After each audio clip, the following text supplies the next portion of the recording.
Alright, so I've totally lost track of where I am in recording this. It's been a long time since I've actually done an automotive type repair video, so I'm a little out of touch, and my workbench is a complete disaster right now. But I decided to go with these terminal clamps. I was talking about these in a different video, but I will probably talk about these in a little bit more detail here soon, or do like a recap video. But I really kind of like these clamp setup I got going. And this is the cable that I've made. So this is the driver's side cable right here.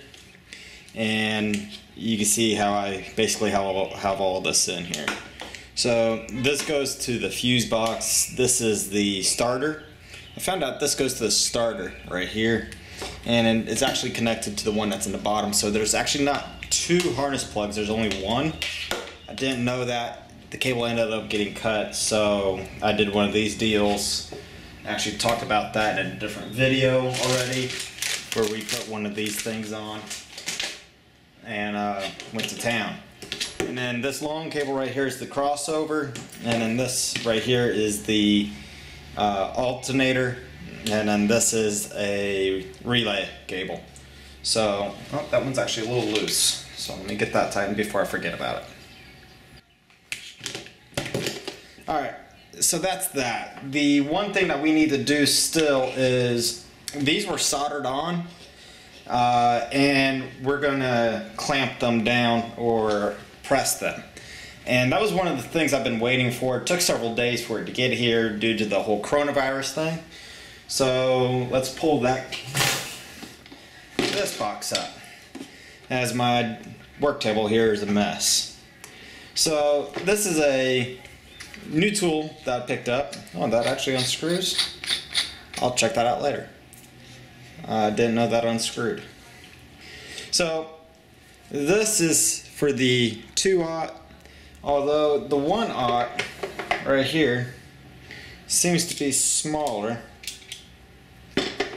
So I think it was just mislabeled, because that's the one that says 1, this is the 2. You can see that this one is actually slightly bigger. So I think they were mislabeled.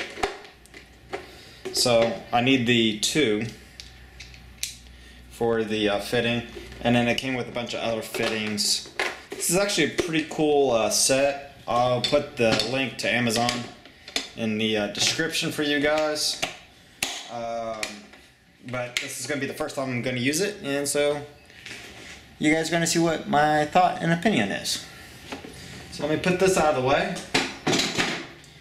And frankly, it should be as easy as sticking this thing in here, like so, and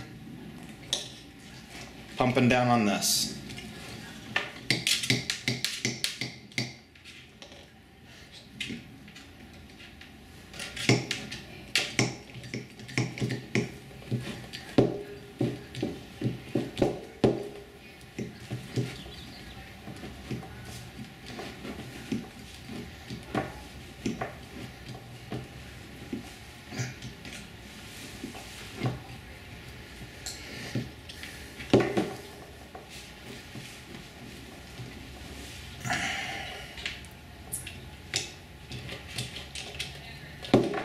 So there we go.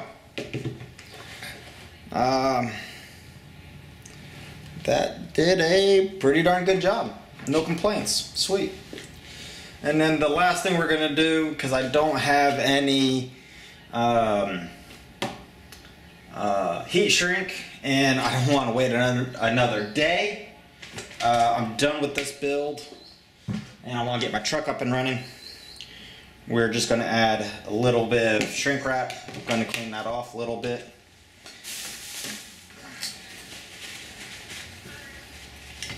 So we're going to add some shrink wrap here.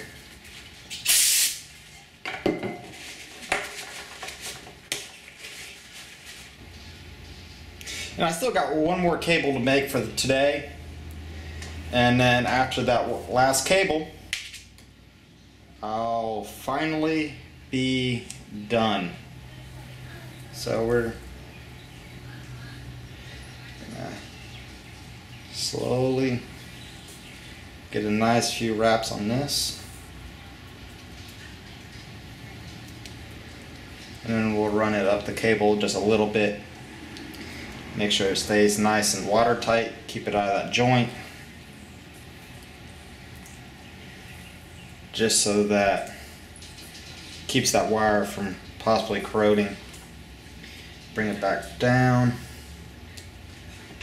It might help if I actually do it in video, although it's just really wrapping it up. It's nothing important or critical. And that would be good. Use a karambit knife. I mean, because what other kind of knife are you going to use for this kind of job than a karambit? For those that actually know what kind of knife that is offhand, without having to look up what kind of knife a karambit is. But yeah, it's a little M-Tech, just a cheap knife. Mostly to play around with, but it is sharp. And I actually found it works really well on cutting cables or trimming them. So this cable is finally done.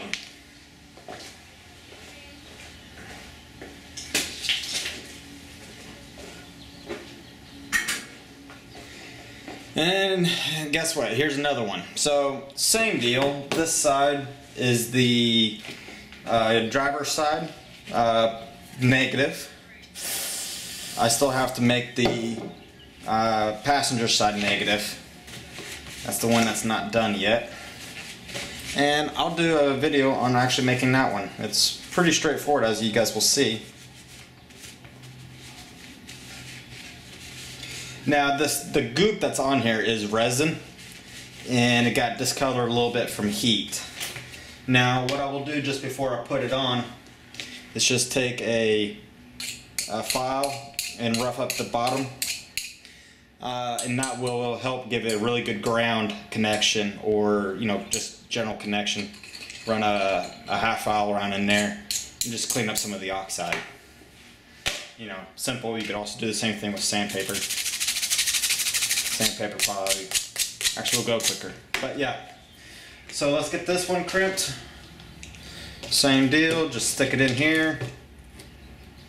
Now the one thing I see on this tool it doesn't have, which I kinda am a little surprised, it doesn't have a automatic return on the lever. It doesn't go up automatically, which, okay, that kinda sucks, but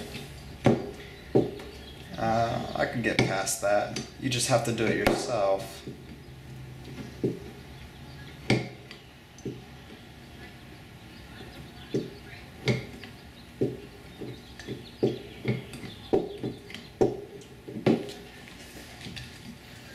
And here's another cable being crimped. So they're soldered and now being crimped. So I don't have to go too wild on this.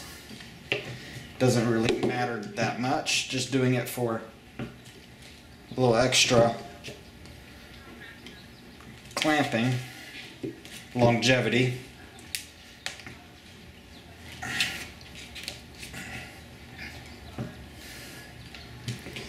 And let's give it one more.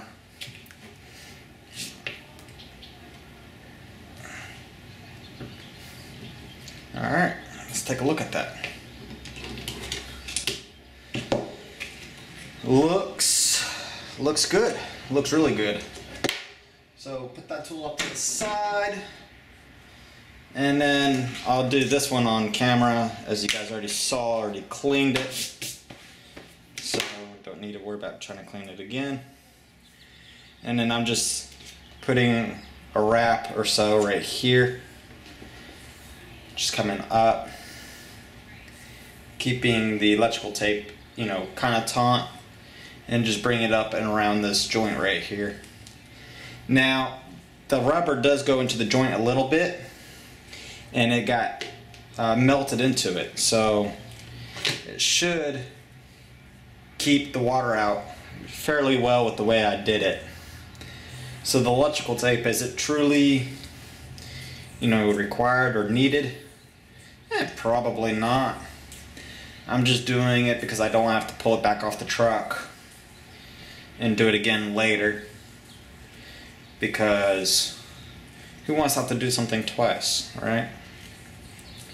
So, and this is more tape than I need to use, so we're just gonna end it right there. Take this, cut the tape again without cutting my fingers, and there you go. That cable's done. So let me move this one off to the side.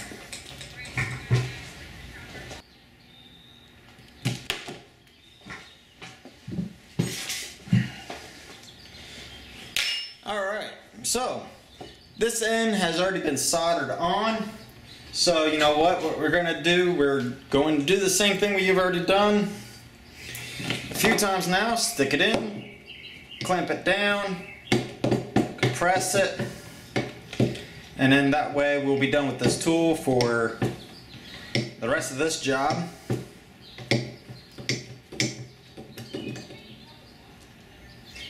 I don't like the position it was in. And that's what she said. Not really. Alright, so there we go. Clamp that one down pretty good and tight.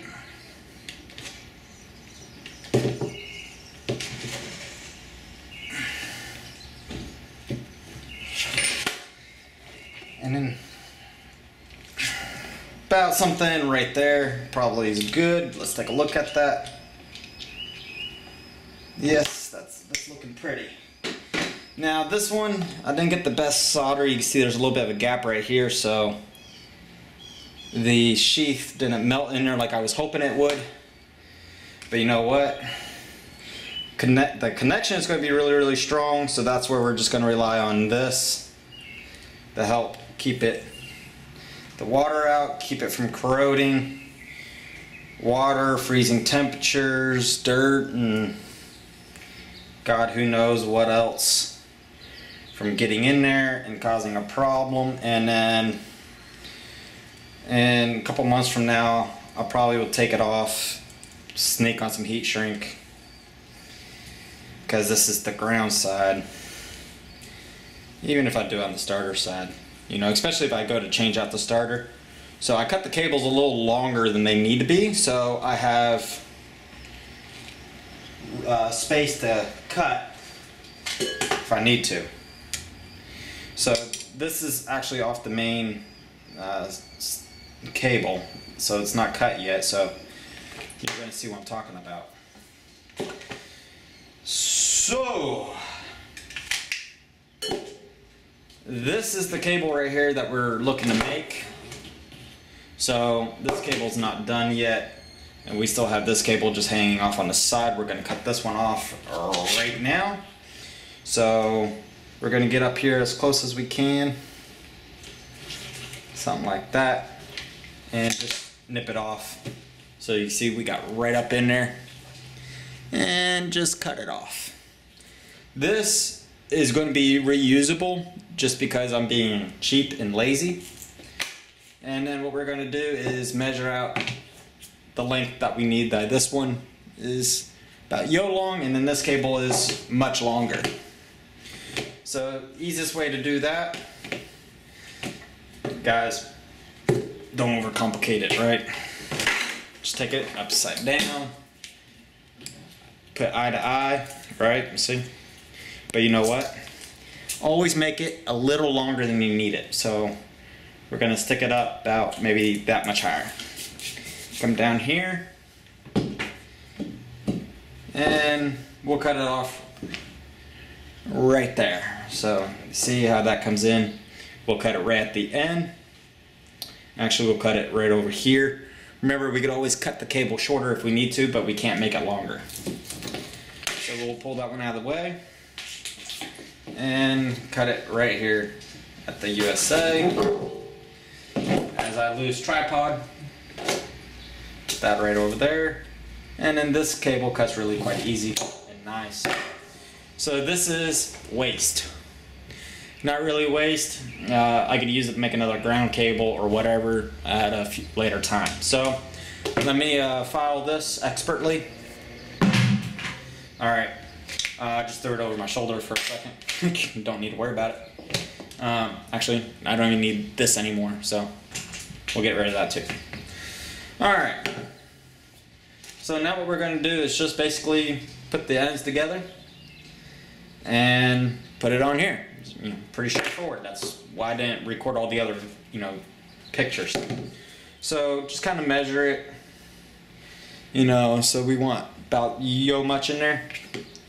So just take these and about right there. Now don't go all the way down because we don't want to cut the cable. You just want to trim it. So you go in a little bit and rotate. Go in a little bit and rotate. And then you'll feel the cable. Open it up. And there you go. Done. Stick it in. Now I could put a wire ferrule on here, but I didn't. I could put a little bit of solder on here, but I'm not. Oh, that's actually a little long. So for what I want. So we'll take off a little bit.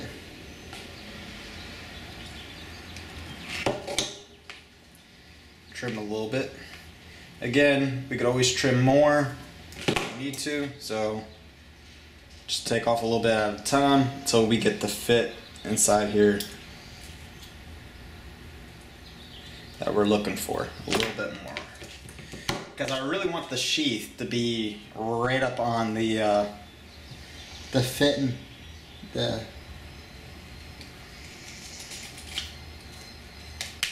keep the moisture and whatnot out. Ooh, dang, a little bit more.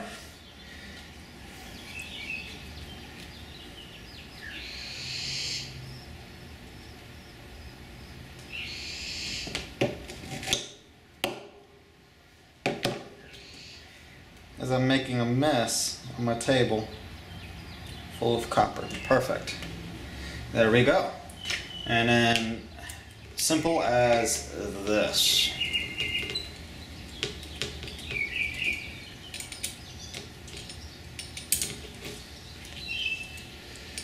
Clamp it down nice and tight. Now, you're better off doing this without it being on the batteries. You go to try to tighten that down really good and tight, and you're probably going to end up breaking your battery terminal off. Especially if you have my luck. So, that's why we're not doing that.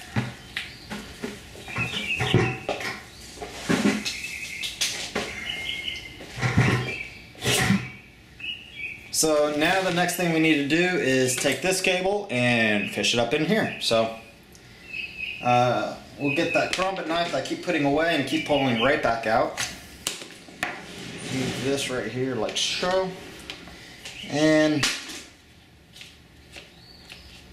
just roll the knife around.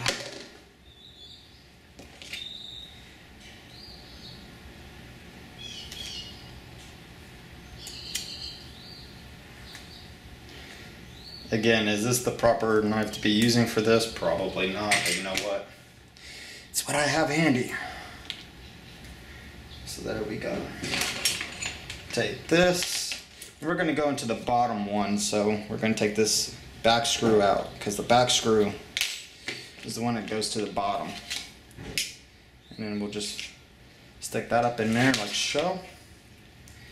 Tighten it down.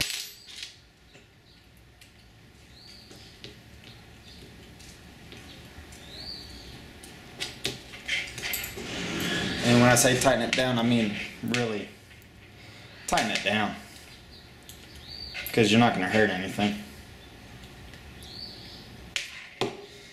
And there you go. That cable is now made. Throw away the trash. Totally missed the trash. That's okay.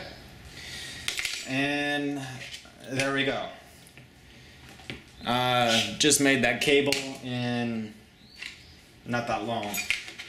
Like I said earlier, I'll have a recap video kind of talking about the costs for the whole project. So stay tuned for that. Alright, let me get set up at the truck and let's get these cables on. Alright, so I'm hand holding the camera here, so sorry if it's a little shaky. But the starter's right here, and just got the cable on it. You can see the cable routing right through here. There's the electrical tape right there. There is a 17 millimeter bolt, and that's what that cable goes to. And then that wire right behind that bolt, you might be able to see it right back there. Right there is the plug. This is the other end of the plug. We'll get that taken care of up there. Right here is the ground point, and then there's another ground point right over there. We're gonna have to clean that one though. It's all oily. You do need to take the wheel off. It makes it a lot easier. And then up here is the one cable. Don't have the batteries in right now. I want to get the cable set up before I go doing that. This one goes right here, and then it just comes on over to this side and will connect to this battery. This one goes right here, and then this one goes to the alternator right here. So first cable is almost done. I'm gonna get that one on. That'll be just the positive side. Then I'll drop both negatives. That will go pretty quick, and I'll show you how those negatives go on once I get to that part. But it's pretty straightforward. And then we'll have some zip tie work and some cleaning and organizing. Oh yeah, I gotta put that cable on. That's a ground cable. I forgot about that one. I'll have to figure out where I'm gonna put that one on that side, as I believe both grounds on that side are being used. We'll have to figure it out. Alright. It's like 90 degrees out here. Let me get back at it. Alright, so as I got the batteries put back in, let me just show you kind of where everything goes. So here's the negative side. There's a ground point right here, and then this one goes down here. Oh, you can't see it from this side. Okay. Yeah, I'm not going to come underneath with this camera. But you just follow it down. It goes like right underneath the alternator up against the engine block. There's a series of holes there, and it just mounts right there. It's pretty straightforward. There's only one end. This one, as we already talked about, one goes right here, one goes to the alternator. I just want to make sure that those are good and tight. I have one open port right here, which I probably would be doing, I got an idea for that one.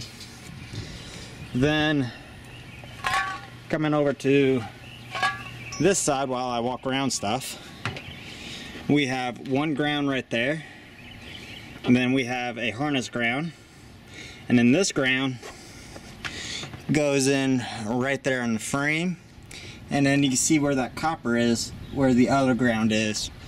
And that's about the same location where it is on the opposite side as well. Mind you, it is a lot easier to do this job if you take the driver's side tire and the inner fender well out. You could probably do it without doing that, but definitely makes that a lot harder. So I recommend doing it. I'll do another video kind of talking about the cost, tools, and supplies. I'm tired. But let's see if she starts up. So, whew, it's hot in here. Alright, so first things first, we have lights coming up on the dash without the keys in, with the mileage. So that's good. We got that. The alarm.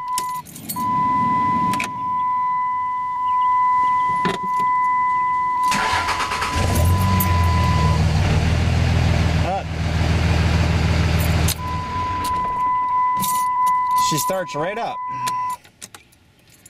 No problem. No problem. I like that. She did not start up that easy before. So this job is now complete. Finally. I'm tired. I've been working on that truck off and on for the last few days, so. And it made a huge mess all in my garage. There's jumpers, which I was using to charge both batteries at the same time, using that. And then there's what's left of all my cables, and there's one right over there. There's cables all over here now. Anyway, thank you for watching. Thank you for watching. Please comment, like, rate, and subscribe. And I'm gonna go inside. It's hot. Later.